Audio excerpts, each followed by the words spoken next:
that I've never said to anybody else, but I feel safe enough here to say it. So please don't rat me out. First of all, every one of these I could have spent 15 minutes talking about major contributions, major things they've done. But Monica, and I'll let her share her own history because it comes from a rural South. So I've always felt the connection there. And I hope it's okay if I say this, Monica. You're going to say it anyway.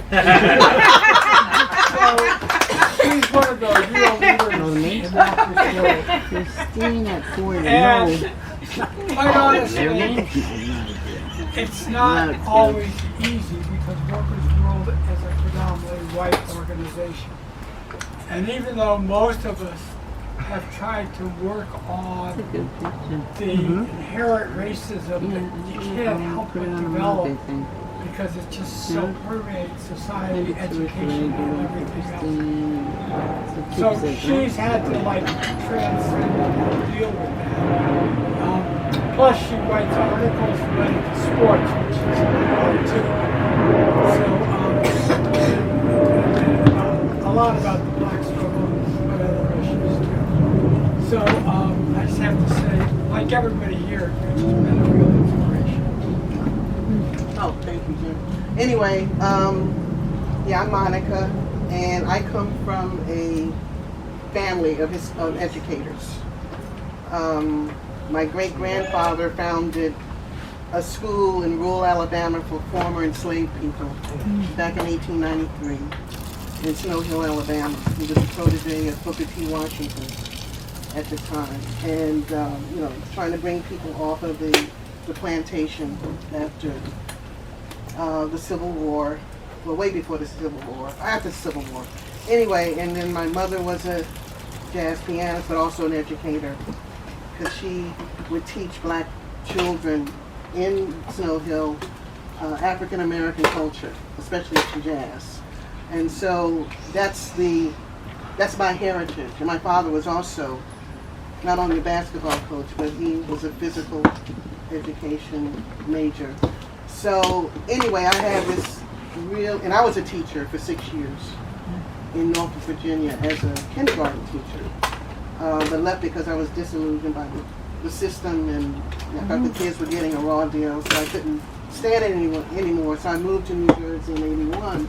So I feel a real camaraderie with Jim, and I really thought to myself as I was hearing about, you know, all the different projects and so forth, I thought to myself, boy, you know, when I took biology in college, it was so boring, you know, it was really boring. So I was thinking, boy, it would have been great to have Jim as a science teacher, you know. But also, Jim is I think, a teacher of history as well. Because as a managing editor of Workers' World newspaper, we have these editorial calls every week. Every week, Sarah comes on the call. She's a contributing editor of Workers' World newspaper. And we have these calls, and Jim comes on, and he always reminds us of history, all the different dates. He keeps up with all these dates of historical significance for different struggles, not only here, but around the world. And so we have to, you know, look at our archives, and, you know, he comes up with these great graphics that we get online. So there's a deep appreciation for that. So anyway, but I also wanted to tell you all, you know, you talked about the negative and the positive. Well, I felt this was a negative at the time, but now I don't feel that way at all, because Jim would call me sometime early in the morning. Like, you know, and I'm not an early riser unless I'm, you know, going to a class or something. But sometimes I got these calls at 8 o'clock in the morning from Jim.